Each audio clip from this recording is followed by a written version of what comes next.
এই যে সাদা বর্ডার, এই যে সাদা বর্ডার দিয়েছে না, এই সাদা বর্ডার এখান থেকে এসে এলো হট সেকশন। আরেকটা নাম কি? SMPS circuit. এসএমপিএস এর ফুল মিনিং কি? Switch mode power supply. আর এই জায়গাটা কি? ফুল মোড, মানে মেইন মোড। আবার এই যে দেখেন, আপনি ইনভার্টার সেকশন চিনবেন কেমন? এই যে ব্যাকলাইট আছে না, এই ব্যাকলাইট কি হবে? ইনভার্টার সেকশনের সাথে লাগাতে হবে। তাহলে ইনভার্টার সেকশন কোনটা? এই ক্যাপাসিটর সহ ধরতে হবে, বুঝছেন?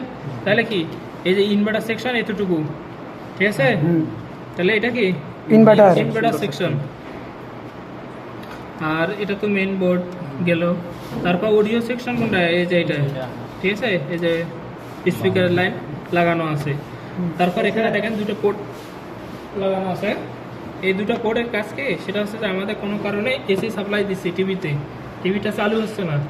এখন এই দুইটা পোর্টে আমরা ডিসি 12 ভোল্ট সরবরাহ করে জাস্ট যারা মেকার, মানে যারা পারফেক্টলি মেকার, মানে অরিজিনালি যারা কাজ জানে, তারা বুঝতে পারে আসলে কোথায় সমস্যা হয়েছে। এই মেইন বোর্ডের সাইডে কুল সেকশনের সমস্যা হয়েছে না হট সেকশনের সমস্যা হয়েছে।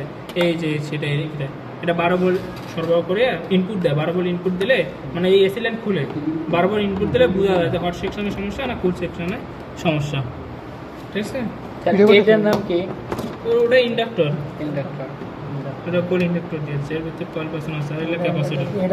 হ্যাঁ, এটাও ইন্ডাক্টর। আর এগুলো ক্যাপাসিটর। আর এই যে এটা হচ্ছে ফিউজ। এইটাও ইন্ডাক্টর। এই যে বল তো তার পেছানো আছে। এইটা হচ্ছে এনটিসি। এটা যে কি, এটা মডেল নাম্বারটা সার্চ দিলে এটা পাওয়া যাবে। কথা দেখি আমাদের এখানে যে আপনাদের জব শিটে থাকবে ইনপুট, এসি ইনপুট ভোল্টেজ পরিমাপ করে এখানে লিখতে হবে। জব শিটে এখানে ফাঁকা থাকবে, কিন্তু আমাদের এখানে ইনপুট যে পরিমাপ করতে চাই এখানে পয়েন্ট এখন ফাঁকা নাই। তার মানে এটা মনে হয় খুলে পরিমাপ করতে হবে আমার যতটুকু মনে পড়ে। এই যে খুলে লাইন দিবেন। এই যে মিটার দেখেন, শুধুমাত্র এসি ইনপুটটা পরিমাপ করতে গেলে কিন্তু এই এসিতে সিলেক্ট করতে হবে, তারপর বাকিগুলো সব ডিসি। এখন এসি এর কত আছে এখানে? এসি কোনটা? এই যে ঢেউ আচ্ছা 200-তে দিলাম, ঠিক আছে? এসি ঠিক আছে তো, সব কিছু ঠিক আছে। দেখেন তাহলে আমরা এটাতে ধরবো 200 বলতে হবে, 200 তো 220 বলতে যায়। এই যে দেন 700 দেন,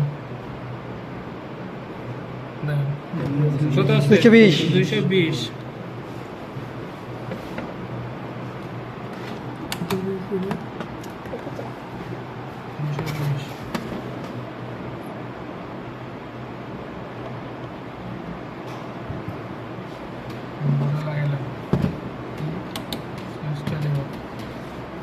তারপর আমাদের ক্যাপাসিটর ভোল্টেজ পরিমাপ করতে বলবো, ঠিক আছে? ক্যাপাসিটর এই যে এই প্রান্তে দেখেন, এই যে পজিটিভ, এই যে প্লাস চিহ্ন আছে, এই প্রান্ত মাইনাস চিহ্ন আছে। দেখেন এই যে দেখেন মাইনাস আছে, এখানে প্লাস, ঠিক আছে? আর এই সাইডে ওই যে সাদা দাগ দেওয়া আছে, দেখেন ক্যাপাসিটরের দাগ, ক্যাপাসিটরের গায়ে যদি বুঝছেন সাদা দাগ যে মাইনাস ইয়া থাকে, তাহলে বুঝবেন এই সাইডটা মাইনাস, এই সাইডটা প্লাস। আর এটা কি ক্যাপাসিটর? ফিল্টার ক্যাপাসিটর, নাম হচ্ছে ইলেক্ট্রোলাইট ক্যাপাসিটর। এখানে ভোল্টেজ কিন্তু পাবো প্রায় 300 মতো, ঠিক আছে? তখন আমরা কি করব? ডিসি কত সিলেক্ট করব? 1000। এখানে কিন্তু 200 এর পর কত আছে? 1000 আছে। তারপর কিন্তু 500 600 নাই। ডিসি কোনটা? এটা না, এই যে ডিসি সিলেক্ট করলাম। আমরা মিটারটা খুব সাবধানে ধরতে হবে, কারণ হাত নাড়ানি করা যাবে না। এই যে এইভাবে ধরলাম, হ্যাঁ, লম্বি ভাবে। দেখেন এই যে এটা ধরলাম না, এটা এই দিক দিয়ে লাগিয়ে দিলাম, এটা এই সাইড দিয়ে দিক দিয়ে লাগিয়ে দেবো। 315।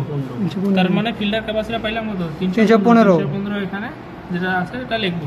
যদি সেম এইটারও মাপি, সেম এইভাবে মাপবো। এই যে দেখেন খারাপভাবে দেবো, এটা এদিক দিয়ে দেবো 315। কিন্তু আমরা যদি অনেক সময় কি হয়, এই যে এইভাবে মাপতে যাই, ঠিক আছে? এইভাবে মাপতে যাই, দুটো একসাথে লাগিয়ে ঠিক আছে?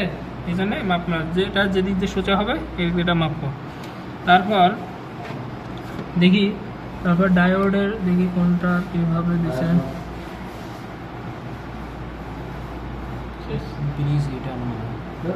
ব্রিজ রেক্টিফায়ার এটা, হ্যাঁ।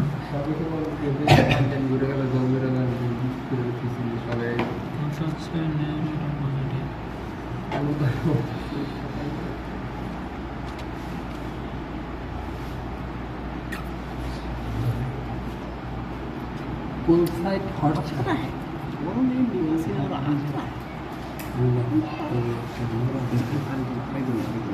আউটপুট আর ইনপুটটা ভালো মতো শুনেছি না ফাটে গেছে নাকি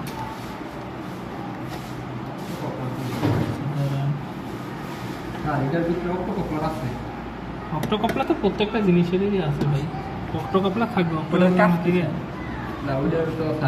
এই প্যানেলে কি একটু পাওয়া যায় না ওটা তো দেখা যায় পাওয়া যাবে না